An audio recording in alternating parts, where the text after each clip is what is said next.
Welcome to the Basketball Show podcast edition on the Stingray Network. I'm your host, Paul Serve. Thanks for making time to join us today. Fantastic show today. Let's first of all go to our poll question, Ryan.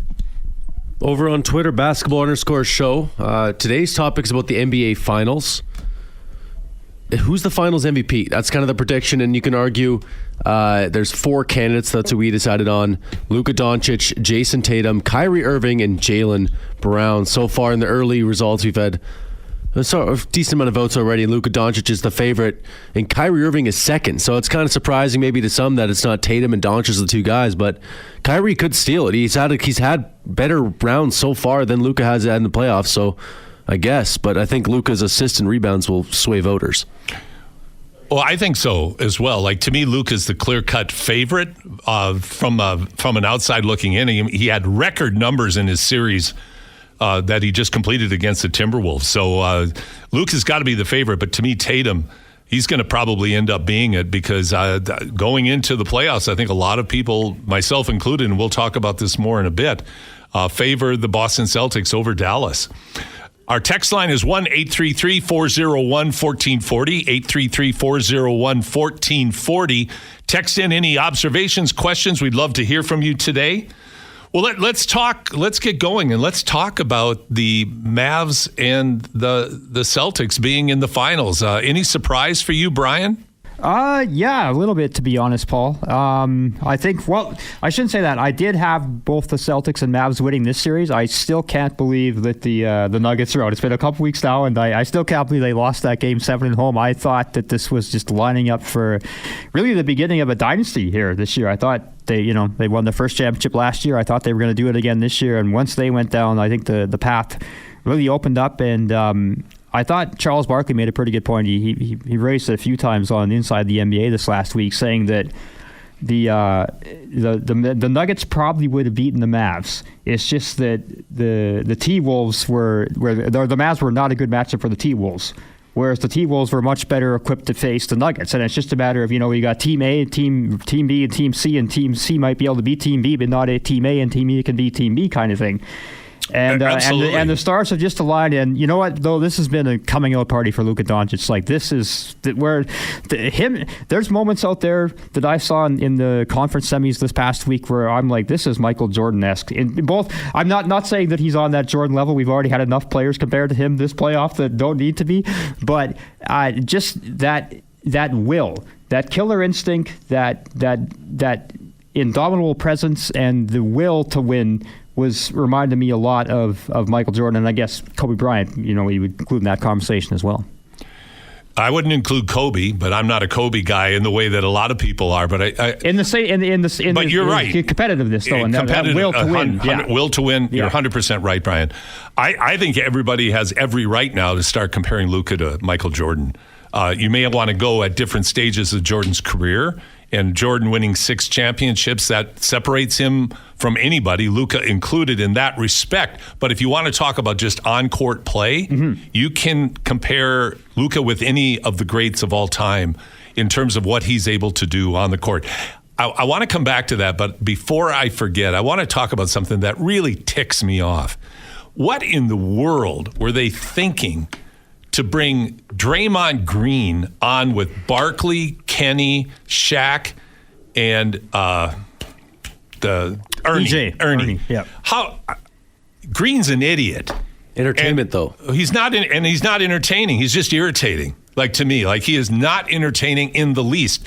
He's got a big mouth, and he's a guy that's punched a teammate. He's been so disruptive to that Golden State franchise. And why do you have that guy on there? And then he's trashing Timberwolves players after the game. Now, Draymond's won championships.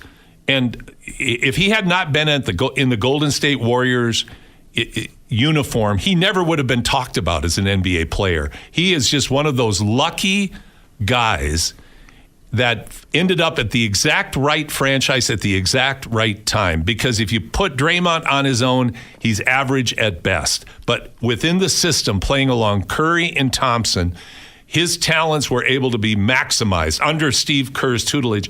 And he still finds a way to screw it up because he can't control himself. He's such an immature just out of control personality. And then he gets on there with these great all-timers who are superb analysts and so much fun, and he starts trashing people in the middle of that.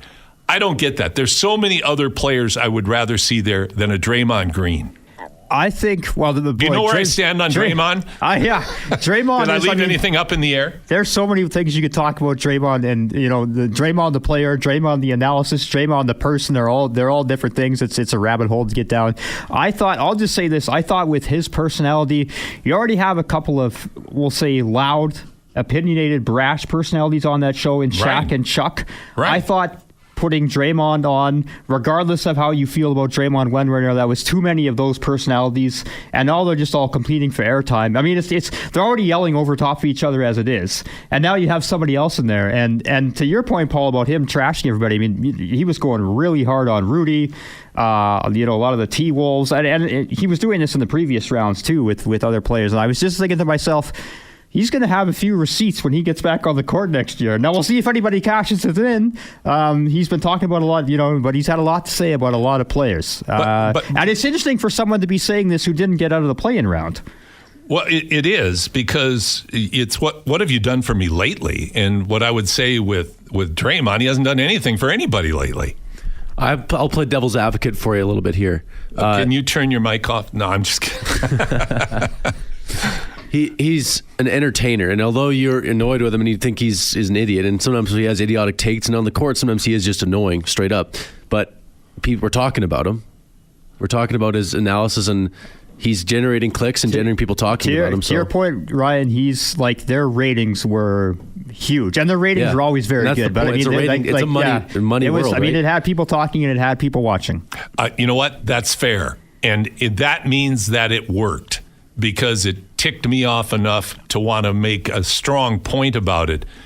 But I do also believe you bring in somebody else who also can be entertaining, but not so abrasive and not so condescending. I think you can accomplish the same thing without rewarding that kind of personality. I like they've had Vince Carter on a few times. I really like Vince. He's an entirely different personality, but I really like him. I like Jamal Crawford. I've enjoyed, and those guys are just different personalities than Draymond. So they've got different guys they put in there, but to Ryan's point, I agree with you, Ryan. Like Vince and Jamal would not have gotten the clicks that Draymond got. Like, we wouldn't be talking about it. We wouldn't be talking. I mean, there's more thoughtful conversation and less yelling when those guys are on. Well, yeah, and the flip side, that allows Barkley and Shaq, who have earned their right to express their opinion, and they do it in a way that can be pointed but without being as condescending. And that's what bothers me the most about Draymond. We would be talking about something else more positive and productive, which we'll jump right back to right now.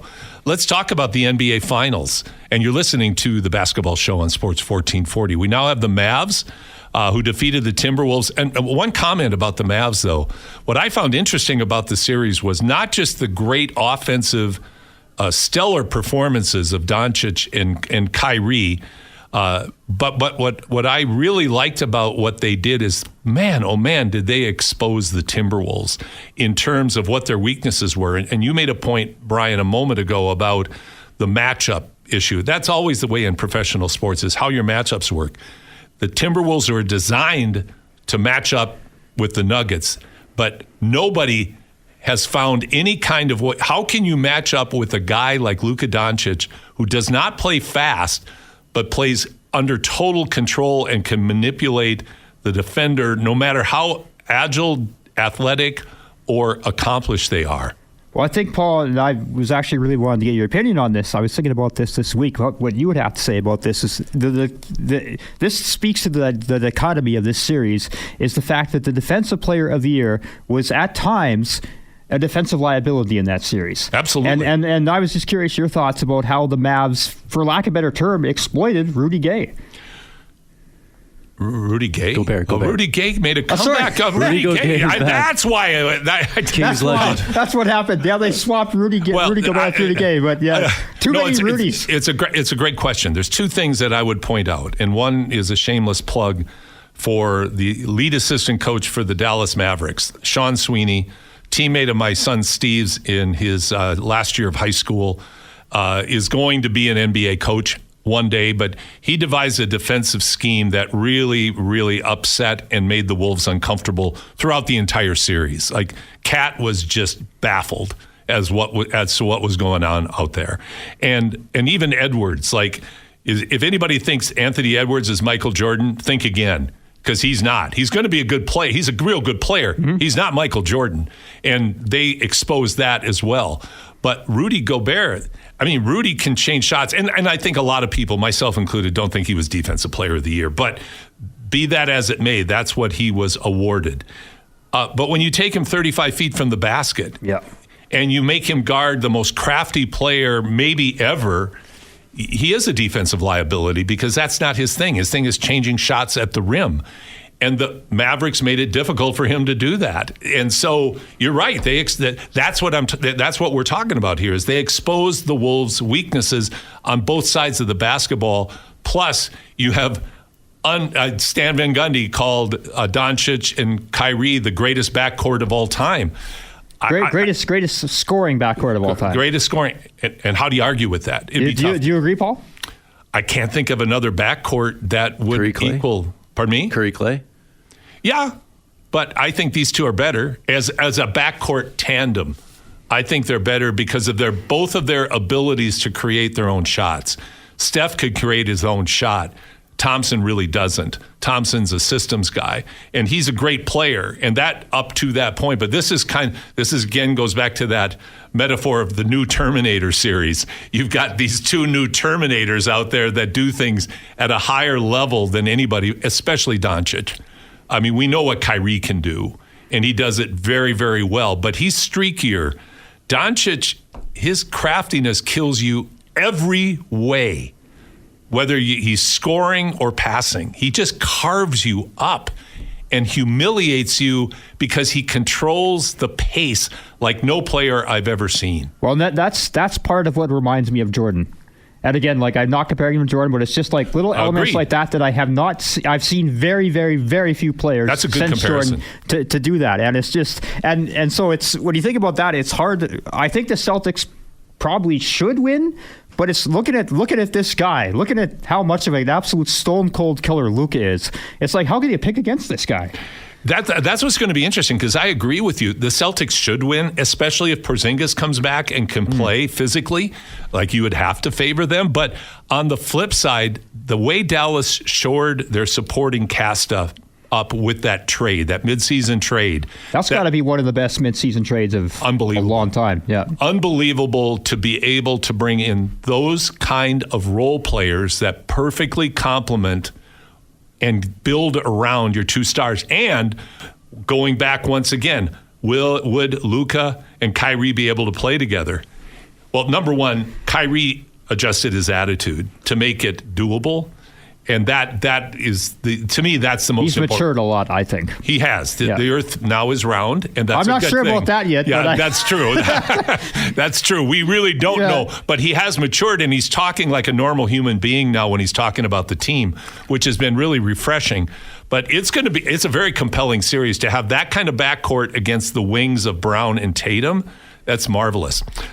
I just want to highlight one of our community champions, the Edmonton Basketball Association, Edmonton's original adult recreational basketball league. Join us for competitive and recreational basketball for both men's and women's teams year-round at the Saville Community Sports Center. We promote for the love of the game and the sport for life mentalities. From former university players to community enthusiasts, we've got a spot for everyone. If you're interested in playing hoops and you're an adult, get in touch with the EBA. They just do a fantastic job. So let's jump over to the Edmonton Stingers, 3-0, and let's bring in their head coach, Jordan Baker. Jordan, good morning. Good morning. I just love the enthusiasm in your voice, Jordan. So I have to tease you a little bit. Jordan, what a great start. 3-0. The last game in particular against Montreal, that was one that if the team would have lost, people could have said, yeah, but it's back-to-back on a long road trip. The team was down through a lot of the game, and they found a way to gut it out. Talk about the performance of the team in these first three games. Yeah, I mean, I think you hit it right on the head. Like we're facing some adversity early in the season here with our travel schedule, and we've managed to come out on the positive end of our first 3 games. So, that's gonna help us in the long run to be able to lean on those experiences. And road trips are always great for building character and seeing what guys are made of. But it's the plane rides, it's the time in the airports, it's the buses, where guys, especially in such a compressed season, can get to know each other a little bit off the court as well. So, it's a blessing in disguise, and for us to be able to come out of it undefeated, I think we're excited for a little bit of a homestand, but also optimistic for the rest of the year. Well, and I think too, Jordan, it's a short season, but it's a long season at the same time. Lots can change. You certainly know that as well as anybody with the injuries that the Stingers had to encounter and deal with, and that things can change like in a second, literally. But so the 3-0 start's really important. But talk about where you see some of the players developing and getting comfortable with what you and your coaching staff are implementing, and how this team is coming together on the court. Yeah, we're trying to figure out some of the personnel that we've got in the building as well as a coaching staff. Not everything works for everybody, and so we're trying to still tinker with some things to find out how do we get some guys in some spots where they can be successful. Who's comfortable playing a variety of positions, who's comfortable, defending in the post. Can we switch some things? There's lots of schematic stuff that we're still trying to figure out as a coaching staff so that we can play to the strengths of all these new players that we have. I mean, we have 4 returners who, are all key contributors for us. But it's those new pieces trying to work them in and trying to find places where they can be at their best. And I think that's right now where we're trying to figure things out as we head to our home opener tomorrow. And speaking of the home opener tomorrow, you're playing against another 3-0 team. The Saskatchewan Rattlers have been playing extremely well, defeating in their last game a very, very tough Fraser Valley team. Talk about the challenge ahead of the Stingers as you square off against Saskatchewan. Yeah, I mean, Saskatchewan has some extremely high-level talent from their import players. They rely heavily on those 3, and then they are able to do a good job of getting contributions from, their Canadian guys, their support staff, if you will, on any given night, right? It's not going to be always the same guy. There's going to be, somebody who comes off the bench who has a big night, or somebody who maybe was quiet in the first game and now steps up in game 2, right? So for us, we need to be on top of our game. I think it's going to be a great atmosphere at the Expo Center tomorrow, and we're going to be in a position where, we've got a lot of energy compared to, the back-to-back on the road. But it's a matter of being able to harness that into a game plan where everybody's on the same page and we're able to, direct those talented guys to places on the floor we want them to be. Well, Jordan, I know the community is very excited for the game tomorrow night at the Flair Hangar in Edmonton Expo at 4 p.m. It should be a raucous environment. Best of luck in your home opener, Jordan, and thanks for joining us today. I appreciate it. Thank you. Jordan Baker doing a great job with the team along with his coaching staff and the organization. 3-0 start, healthy team, some players that are just doing great things. And speaking of one of those players who's doing great things is Adika Peter McNeely, who is in his 6th year with the Stingers, longest run for the Stingers. And Adika joins me right now. Adika, good morning. Good morning. How are you doing? Doing great. Great to have you back on the show. All right, Adika, 3-0, good start. You're going to be the head coach at Nate next year. If your team was off to a 3-0 start, you wouldn't be thumping your chest. You'd be telling the guys to stay focused, I'm sure. What have you taken away from the first 3 wins of this team? I think they're all battle tests. Like we came in and we had to play 3 teams at our home opening, and our motto in the locker room was like, let's steal all these games on the road and protect home court. And I think we did a good job doing that this past week and a half, going into Calgary and then following it up with Ottawa and Montreal. Well, great wins. And for people who saw the game and those that didn't, these were 3 good teams. Calgary, it remains to be seen. They're a different team than last year, but you guys thoroughly handled Calgary in the Saddle Dome. but you went out and played two very talented teams, like you said, in their home opener. That's no small accomplishment, isn't it? No, it's not. I mean, it was tough games. It came down right to the end, and I think our execution level and our concentration towards the end of the game just kind of showed, especially with all the returning guys being in that position before. We just kind of told the new guys, like, listen, like, when it gets to target score, we still got to play the same basketball. Nothing changes, and we'll win the game. Absolutely. And I'm talking with Adika Peter McNeely, the sixth-year player, six-year veteran with the Edmonton Stingers, newly announced head coach for the Nate Ooks, here on the Basketball Show on Sports 1440. So, Adika, you're playing against a good Saskatchewan team, and we just had Coach Baker on. What's your assessment of this team, and what do the Stingers have to do to go to 4-0? Oh, they have really good guard play. You know, watching their couple of their games that they played before, we're going to have to kind of lock down their guards from getting into the middle, attacking, collapsing the defense. And, you know, once we do that and kind of have an idea of what we want to do on defense, we'll be good. We're going to feed off the crowd, being our home opener, and we just hold them to what we want, to under 80 points, and I think we have a great shot of winning at home. Couldn't agree with you more. And again, everybody, 4 o'clock tomorrow, Sunday, June 2nd, over at the hangar, the Flair hangar, over in the Expo Center. I don't know if tickets are left, but check it out with the Stingers Network, because we expect a full crowd and a full house. And we're really excited to see you play again, Adika. We're so glad you're back for your 6th year, and thanks so much for joining us this morning on the show. No, thank you. Adika Peter McNeely joining us on the Basketball Show here on Sports 1440. Well, guys, let's talk CEBL. The Stingers are off to an exciting 3-0 start. The league's in its 6th year. Brian, you know, you've been around and watching this league develop. What are your first impressions of the first few games that you're familiar with in the CEBL? I'll be honest, well, I haven't seen a whole lot of action yet, but I think what stood out to me is the attendance in some of the markets so far. Like we saw, I mean, Winnipeg has already set the precedent for having tremendous crowds last season. We saw the game at the Saddledome in Calgary, I believe, did 13,000 and something. Yeah, like 12 something. 12 something, like just unbelievable numbers. And it's, you know, watching this, to think that there would, you know, of course, Paul, I mean, we go back to, 15 years ago when you were involved with the chill and then the energy. And, of course, I was covering the team at that point in time.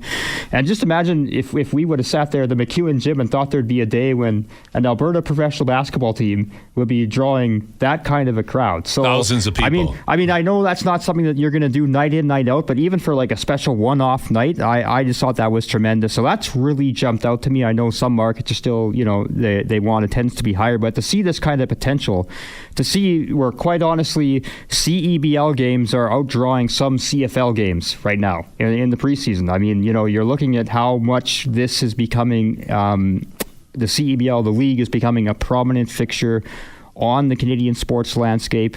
It's on TV a lot.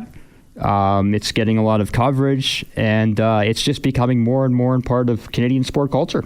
It really is. The roots are growing. The roots are getting deeper. And that is, of course, what it takes for a pro league to be successful. But one of the things that I really like about the CEBL, and this is a very, very biased comment, but I love the strength of the West. I love Winnipeg, Saskatoon, Edmonton, Calgary, and the Vancouver franchises doing well with attendance and having very good basketball teams. Like I mentioned, Calgary, we'll see. But, where you start in the season and where you end up with players coming back, changes being made in rosters, what you're playing now and what you're seeing now can change dramatically. I'm really happy for the Stingers because last year, they had a subpar year of their 5-year history in the league. But it all came down to one thing. That was injuries. They had injuries before the season started that changed the makeup of their team. I remember they were scrambling to get a point guard because the point guard that they had coming in fell in the shower and was not able to compete. They were always playing from behind, and then the catastrophic injuries to Elijah, to Adika, it was just debilitating through the course of the season, and they were never able to find their rhythm. And still, through that, they were highly competitive and had some good wins in there and were in most of their games. This year, they have a much more solid lineup with a lot. What I love about the lineup that Jordan as head coach and GM, and Steve as associate GM, have put together is a lot of creators, guys that can get their own shots, create their own shots, as well as great leadership in Adika and Brody, for instance, who have experienced both the highs and the lows of this league and know what it takes to really stay level and really stay focused throughout the course of a 40-minute game. Absolutely, and I know you're mentioning about tickets there, Paul. The Stingers did say yesterday there are a few left. I know they're very close to a sellout, and for anybody who's worried about I think there's a hockey game tomorrow night. The games usually take about 2 hours in the CEBL, so it'll be over by 6 o'clock. You can be out of there and home to catch the other game, so you don't have to worry about missing the second game tonight. Or tomorrow night. So I'm sure it's going to be a packed house. Stingers have earned a great reputation for the atmosphere they've created at games, and Stingers fans have earned a great reputation as well for really bringing it. So I think it's going to be a cool scene there tomorrow. I think it is, and one of the things I love about what's evolved in the Edmonton marketplace is the connectivity between franchises in basketball like the Stingers with franchises in baseball like the Riverhawks. Now we have this, what you would call minor league sport, high entertainment value opportunities for the local fans to really get behind great sport to watch. Like, one of the things that I would comment on is that the quality of play and the quality of player in the CEBL is much higher than it was 6 years ago when it started. And I really think that also is an essential part of this, because when you go, you want to see good basketball. The entertainment is great, but if you're going to create basketball fans, the basketball has to be entertaining by really good players. I know we're up against it, Paul, real quick. When you say the caliber is better, do you think that's the Canadian player or the import player, or both? Both. I think it's absolutely both. I think I'm really impressed with the organizational decisions that are being made across the spectrum in the CEBL about being able to bring in good, high-impact U.S. players, for instance, some international players, but the quality of the Canadian player, I believe, is getting better and better as well.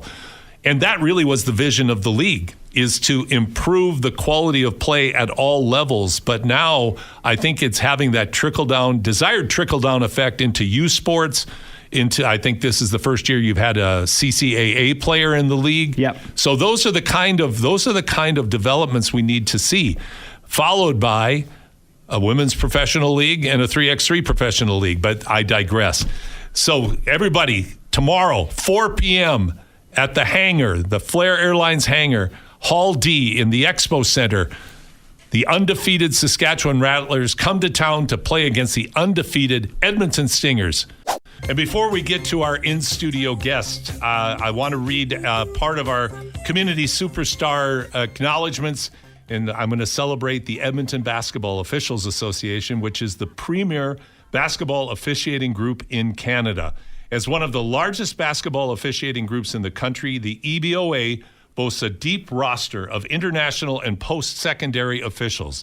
The EBOA enjoys some of the best education and development, with officials gaining opportunities to further the sport at all levels. Check them out at theeboa.com. And speaking of the community superstars spotlight, the saying goes that it takes a village to raise a child. But the same principle holds true that it takes partners to offer safe and enjoyable sport participation opportunities. The basketball show features a conversation with one of these partners that give of their time, energy, and commitment to offer places for kids of all ages to play basketball in and around our city and province. I want to thank our partners at Wheelchair Basketball Alberta, the Africa Center, Fresh Nets, the Edmonton Basketball Association, and the Edmonton Basketball Officials Association, who will always be featured in the weeks ahead. To use the vernacular from another sport, there are no armchair quarterbacks in this group. They are frontline folks that do the work and walk the walk. And speaking of someone who walks that walk, I want to welcome in community superstar Reed Clark to talk about Fresh Nets. Reed, good morning. Hey, Paul. Thanks for having me. Appreciate it. Well, glad to have you here. Tell everybody about Fresh Nets. Yeah, Fresh Nets is, I've been doing it for, 4 or 5 years. It's just a kid with a dream or maybe a nightmare because I kept seeing all these hoops around the city with no nets. And as anybody who plays ball who's a half decent, like me, who's half decent, knows, it drives you crazy when you see a hoop without a net. You can't play on it. You start playing one-on-one. You think you made the shot. The other guy thinks he didn't. You get in an argument. It's just a disaster, Paul. So I just had a ladder and a bunch of nets, and I was doing it on my lunch break, at work, after work, whenever I could, putting up nets. And then, when I got into the role with the Stingers, I said, hey, let's amplify this. Let's take this to a whole nother level. And we did. We started getting nets out there, got a whole bunch of players to help out, coaches. Then people started coming at us, like, hey, can we do one in my old neighborhood, which was great. And then we did that for a couple of years. We did 300 nets, and we did 500 nets. And now I've turned Fresh Nets into my own foundation officially, which is really cool to see. And we're still doing it. We got great partners like Sport Factor and Spalding helping us out with the nets. Got some cool merch, which I'm rocking right now. And really just on a mission to make sure every basketball hoop has a fresh net, which is a daunting task. And it's never ending, Paul. You put them up and then 6 months later something happens and you got to redo it, right? But it's really something that I think has a lot of legs, and it's such a simple thing to do, but it makes a huge difference. Makes a huge difference, and I think it makes this one of the ways I think it makes such a difference, Reed, is the fact that you're just doing it and you're engaging with community partners to do it. And like you said, there's nothing more miserable to be a basketball player and play outside and not have a net. You can even be shooting around by yourself. Ball goes through the rim, bounces out into the field. It's tragic. It really is. So you've solved a major social problem here, but. All kidding aside, Reed, it's a great endeavor because it requires participation. Yeah. And the kids that come out in their own way, tiny in most respects, appreciate the fact that they're playing on a hoop with a net. And playing on a hoop with a real net, not a chain net. And that's very cool. But it's the partners that you've been able to draw in. And talk about some of the organizations that have worked alongside you. Yeah, it's been great to see kind of the influx of people just get it and want to be a part of this, almost from day one, Paul, to be honest with you, right? When we start kind of getting the message out there. And when you start putting them in net, you'll actually see kids, like, this is no lie, they'll come from across the street with the basketball. They'll be so appreciative that you actually cared enough to do a net in their neighborhood. And you're like, hey, it just took 5 minutes. These don't cost a lot of money. It's not a huge commitment, but just to kind of show that effect has been awesome. So, I mean, working with, the Edmonton Community League Federation's been great. The city of Edmonton for actually letting me doing this and not suing me when I'm up there on a ladder has been awesome. Public school you have board. Insurance. Yeah, I do. The public school board, the CAC school board, all those different organizations, who kind of remove the hurdles and the barriers to make this happen. And really, I got to shout out for the Stingers for really amplifying it, right? They helped me kind of grow this to a really good platform and level, and we're going to continue. So we're doing it. Alberta, but you're Canada, doing it beyond our borders 100%. now. Talk about that. Yeah, so, I don't even know how these guys found me. I guess they just saw it on probably social media, but a couple groups out of Africa reached out and said, hey, we have a big problem here. We don't have nets, and the weather is so brutal on these things. They eat them up all the time. So, if you could help us out, that would be great. So, we sent 100 nets to Hoop Dreams Africa. So we did that about a month ago, and that's out of Zambia. And then we sent another 100 nets to a group out of Kenya just last week. So I got another couple ones that hit me up too. So if we can kind of, my idea is like do some nets here and in Canada and the U.S., and then we can also give some nets back to Africa and really grow the game there. I think that's a win-win, and it's pretty awesome to see. Well, one of the reasons that we went to our community superstar approach with the basketball show, Reed, was to showcase exactly what we're talking about right now, is that any sport community in any city or town anywhere relies on not just on the volunteerism, but the vision that people have, like yourself, that want to make a difference and then actually walk the walk and not talk the talk. You're out there walking the walk, and other people are following then along with you. And that's what a community needs in order to grow a robust ecosystem that really creates, I think, the opportunities we talk about for young people. Actions like this that are different but the same from the standpoint if it's somebody with a vision and somebody who wants to make a difference like yourself. Is that what motivated you to do this? Yeah, I mean, I truly believe that basketball is a sport that can bring people together. I mean, you see every ethnicity, you need gender, age playing basketball. And I think that's what's so cool about, I see that as Edmonton in a way, but I see that with basketball in a way. So I think the easier access that you can get to kids or people, and that's where outdoor courts kind of start with. I mean, that's where everyone learns how to just like start shooting hoops. That's the option, right? So if you can make that a place that's more welcoming and easy to be at, and then start running, events and clinics and all this kind of stuff there, Paul, that's just going to get kids more engaged. And basketball is that sport. Yeah, you can go club level, you can get really elite with it, but you could also stay in the school level, community league and school level, and do really well with it too. And I think, I think more than any other sport out there, it kind of has the power to really bring people together. Like, you throw the ball up on an outdoor court and you're playing pickup street ball, like, it doesn't matter where you're from or not. You can either hoop or you can't hoop, and you get made fun of, you get laughed out of there, or you could actually show up, right? And I love that part of it. It just, that's what resonates with me. And, if a small part of it is putting up nets all over the place, and that can kind of facilitate more of those games. Because, I mean, I grew up riding my bike to go play street ball at night, and I just love that kind of. Oh, you were from the hood. Community. I don't know about that, but I go to spots Glenora there. Hood. I mean, that's where you were. You were on the mean streets of Glenora. The mean streets, definitely the mean streets. But I would bike. I would bike to Oliver. I'd go to Westmount, and I go to these spots where there was always games, right? And I love that part of it.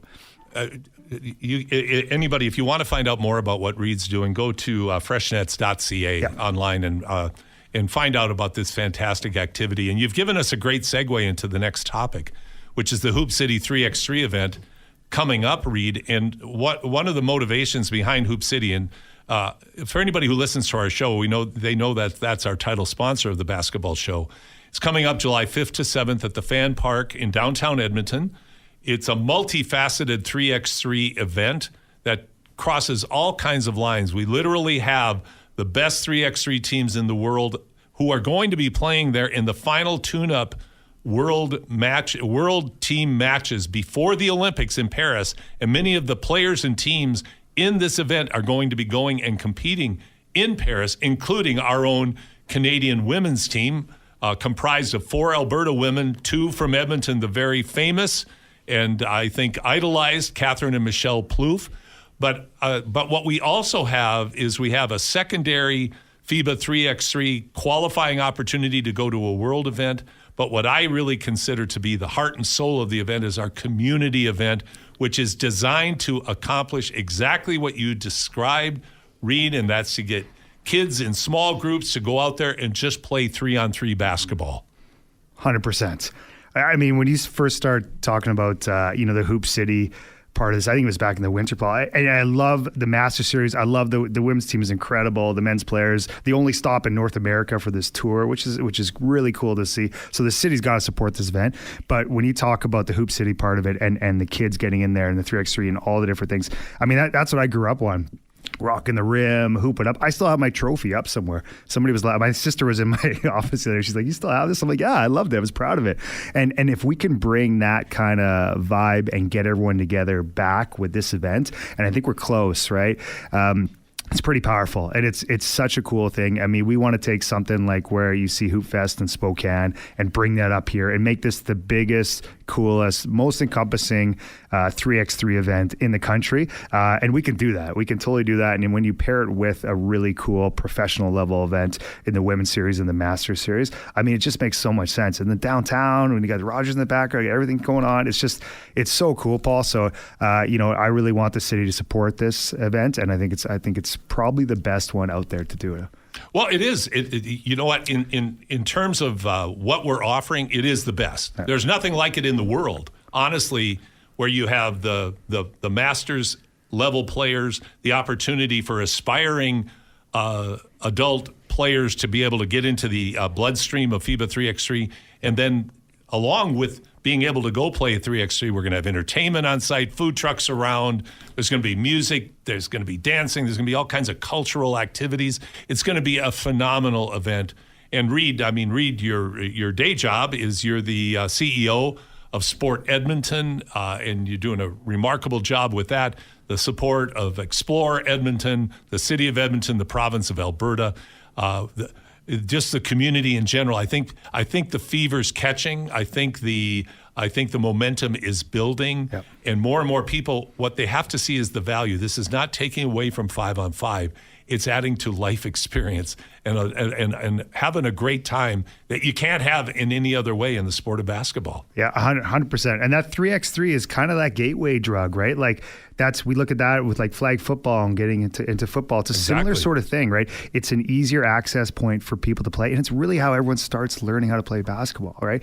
We go play pickup 5-on-5 as old guys. It's brutal. We start playing 3x3. We're like, oh, okay. Now we're passing, cutting, things are moving, we're touching the ball. It is an unbelievable start of basketball. You get to dribble, pass, and shoot, and you don't have to be bothered by that annoying defense so much that you have to play. Well said. But I talk to people that are over 40 years of age, and I said, do you realize what you look like running up and down the court in 5-on-5 and what that's doing to your knees and joints? Yeah. Play 3x3, dribble, pass, and shoot. Have some fun. I'm really confident that the Edmonton Basketball Association is going to be offering for men and women leagues coming up. I've talked to some other really influential people that are making a difference in basketball.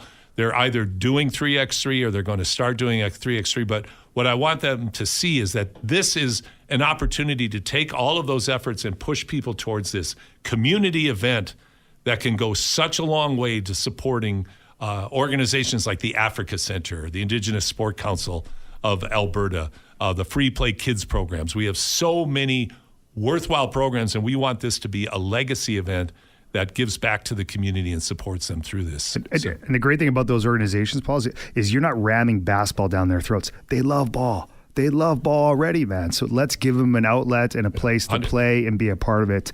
And that's what's so cool. Well, it is cool. And a lot of these kids can't afford to play club, honestly. And that's another thing. We have a scholarship program for the kids from communities where financial resources are limited, and we want them to be able to play and have fun and be as much a part of this as anybody, and then go over and watch Olympians competing as well. So I think it's a great experience. And again, July 5th to the 7th, you can get your tickets online at duenorth.ca. You can register your teams online as well. We have categories for boys and girls, men and women, recreational. You're going to play against people of your own ability, and just get out there and have a great time and check it out. July 5th to the 7th at the Fan Park, Hoop City 3x3. Go to duenorth.ca. We're going to take a break right now. And Reed, before I go, thank you so much for joining me this morning. Hey, happy to be here anytime. Absolutely great to have you. A couple of other community champions I have to tell you about. First, about the Africa Center. Since 2006, the Africa Center, the largest Pan-African nonprofit in Western Canada, has served as a community hub offering culturally aware programs and services to diverse families, aiming to enhance participation in economic, social, cultural, and education aspects of society and fostering holistic development and wellness. And our final group of the day is Wheelchair Sports Alberta, which runs the provincial wheelchair basketball team that goes to Canada Winter Games on every 4-year cycle. Wheelchair basketball is a totally inclusive sport in Canada that welcomes those with and without disabilities. And by the way, at our Hoop City 3x3, there will be a wheelchair division, a wheelchair clinic where people are going to be able to try out wheelchair basketball, and we're going to feature the championship game of the wheelchair division at Center Court on Sunday. So we're really looking forward to that and can't thank them enough for the great work that they do. First of all, Ryan, let's get a poll update. Yeah, over on Twitter, as we mentioned earlier, the conversation today is about the finals, and more specifically the finals MVP. So what we talked about over there was the candidates, Luka Doncic, Jason Tatum, Kyrie Irving, and Jaylen Brown. The winner by a landslide today, Luka Doncic wins 78% of the vote. Impressive. Second place went to Kyrie Irving with 9.4% of the vote. Jason Tatum and Jaylen Brown were tied at 6.3% of the vote. So I wonder who people are cheering for and or think will win. Absolutely. Well, I think based on Luka's historic performance throughout the playoffs, but particularly in the last series against the T-Wolves. Could he win Finals MVP even if he loses, if he goes off? Like, that's only happened once, I think, with Jerry West back in the day. But what if Luka averages 40, 15, and 15? That'd be tough to argue against, but I think it hasn't happened in a long time. It hasn't happened, but we'll see. It's going to be a compelling series. We had a couple of texts come in too as well, Ryan. For sure. So Tiger, in response to that last segment there, says, hey, Paul, this is what happened to Hockey Canada. After Canada got beat in the 98 Olympics, they changed the whole program where it was based on more skills in practicing in much fewer games. Well, Tiger, that is such a great observation. I had the opportunity to play in Europe many, many, many moons ago. But when I was there, what struck me was the structure of their system centers around practice, and the games are the reward for lots of practice. And that goes back to the 70s. And the way our system works out now with AAU down in the U.S. and with club basketball in Canada is we emphasize far too much playing games and tournaments in multiples and not nearly enough, as Craig pointed out, on the skill development. And we've created a culture of immediate gratification among players. And Brian, I'd be interested in your take on this. I mean, I talked to one coach who had a team packed with outstanding talent, and it was a club team. And he was telling me once, you know what, we won 31 games this month. And I said, that's impressive. How many practices did you have? And he said 0. So they played 31 games in a month and never practiced. So what they did in essence was they created for these kids a culture of gamesmanship and a lot of those games, with all due respect to the tournaments, are just another game.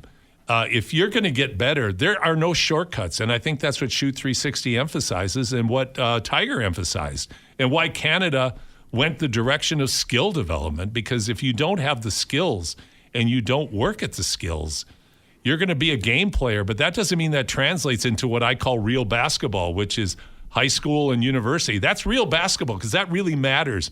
Club tournaments are fun, but the games, they matter in the moment, but they're a dime a dozen. And there's just another one coming down the tracks when you're done with that one. What do you think, Brian?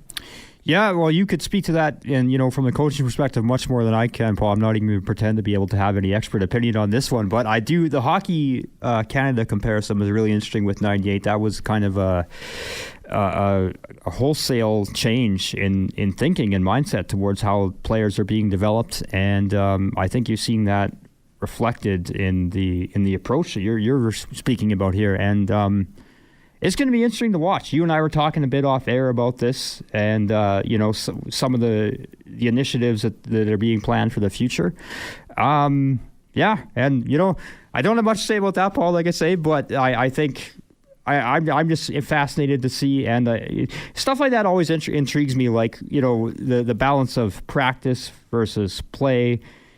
What is the best? And it's a different combination. I'm sure that works for everybody.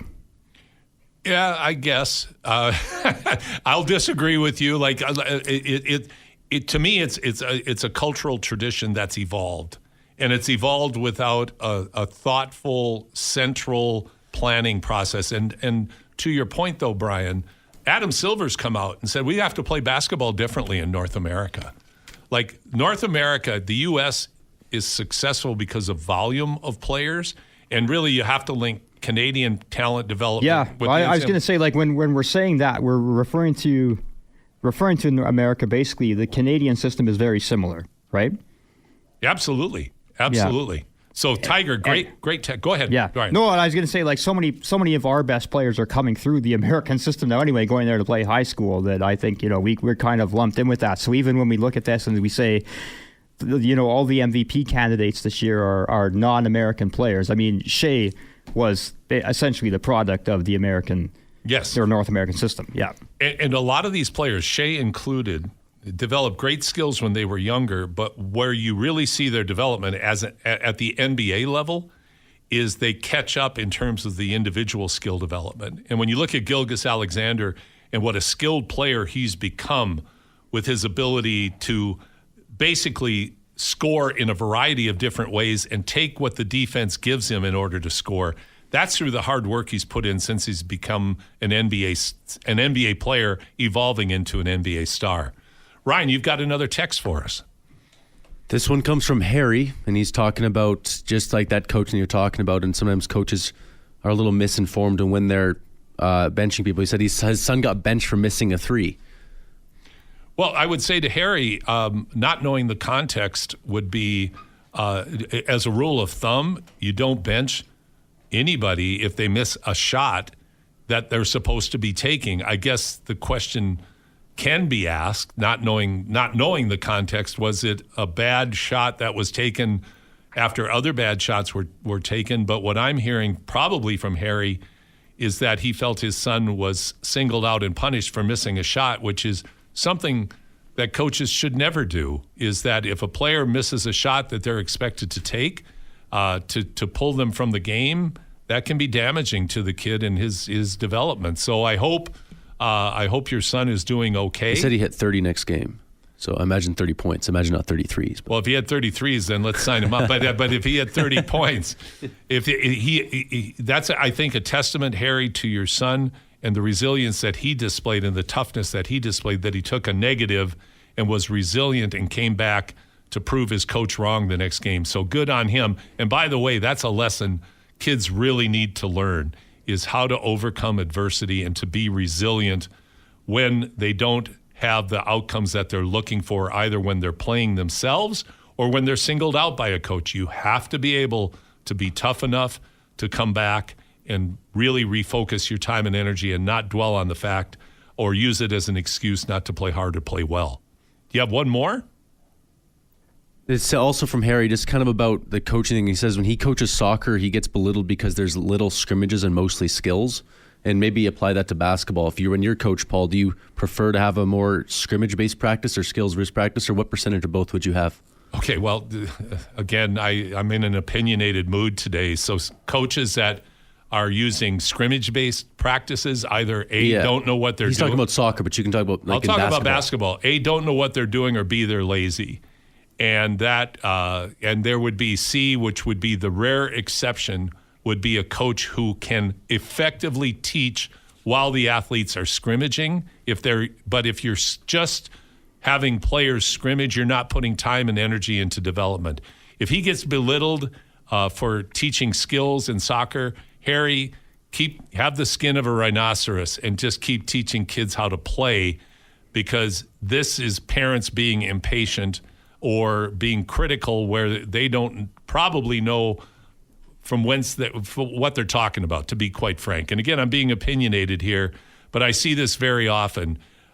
We place way too much emphasis when our kids are way too young on what they're doing on the court, on the field. It's more about, are they having fun, and are they learning the skills necessary to be a successful player? And that means doing some boring stuff. This isn't about high entertainment the whole time. Scrimmaging's fun, but it's a sugar high. It's like eating a bunch of donuts. It feels good when you're eating them, but you don't necessarily improve from having them. So keep teaching the skills, Harry. So, fellas, let's talk about the NBA Finals coming up. We've got the Celtics going for their record 18th championship and being a lifelong Celtics guy, although not so much anymore. But, growing up with Bill Russell, Larry Bird, and just absolutely loving the Celtics, modeling my playing days after John Havlicek. They just mean so much to me personally. So the Celtic name means something in this. But to have the new upstart Mavericks come back after winning their last championship with the great Dirk Nowitzki back in 2011, having this very unique blend of talent coming out there. Let's go to you, Brian. What do you think?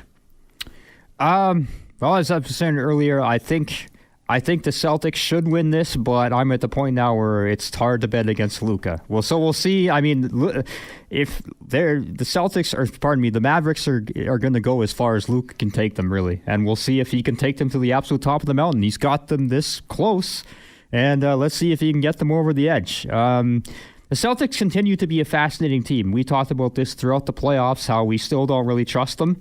And I don't think, and this is no fault of the Celtics, but because they've had that easy, softer schedule, or softer opponents to get to this point, I still think there's a lot of people that are kind of doubting and are still waiting for the Celtics to prove themselves. And they might not get to that point until they win their fourth game and capture the championship. So I thought our poll results are interesting. You saw the fact that what was it, Ryan? The 78% is for Luka, and then Kyrie's got 9%. So like 87% of our listeners obviously are thinking that the Mavericks are going to win. So that's interesting.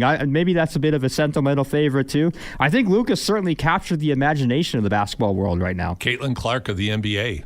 Yeah, Ryan.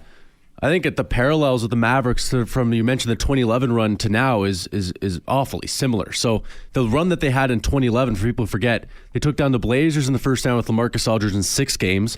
Then they swept the defending 2-time NBA champion Los Angeles Lakers in 4 games in the semifinals before they beat Kevin Durant and the Oklahoma City Thunder in 5 games in the conference finals, and then beat LeBron and the Heat in the finals.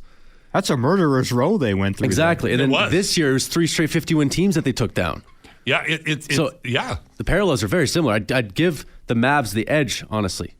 Well, and I don't think that's off base. I don't know who you go with here because the Celtics haven't proven anything yet. They've had a much easier road, and they are a live by the sword, die by the sword franchise where they rely so heavily on the 3. The X factor to me, like I mentioned earlier, is the defense of their backcourt is very, very good. Can they make Luka and Kyrie uncomfortable and alter their ability to score? I don't think so, but they're going to be better, I think, than the Wolves were. But I also think where people still have to look at Dallas and say their supporting cast is pretty good and pretty solid, and they really rally around their 2 superstars. Who, Paul, is going to be the X factor?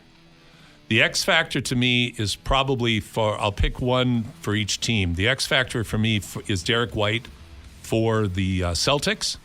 And then for the X factor, I think for Dallas, probably PJ Washington, I think, because, he hit big shots in this last tournament, but his overall percentage from 3 wasn't very good. So whatever, it's going to be great. So everybody, get over to the Expo tomorrow night and support the Stingers. 3-0 against these 3-0 Saskatchewan team.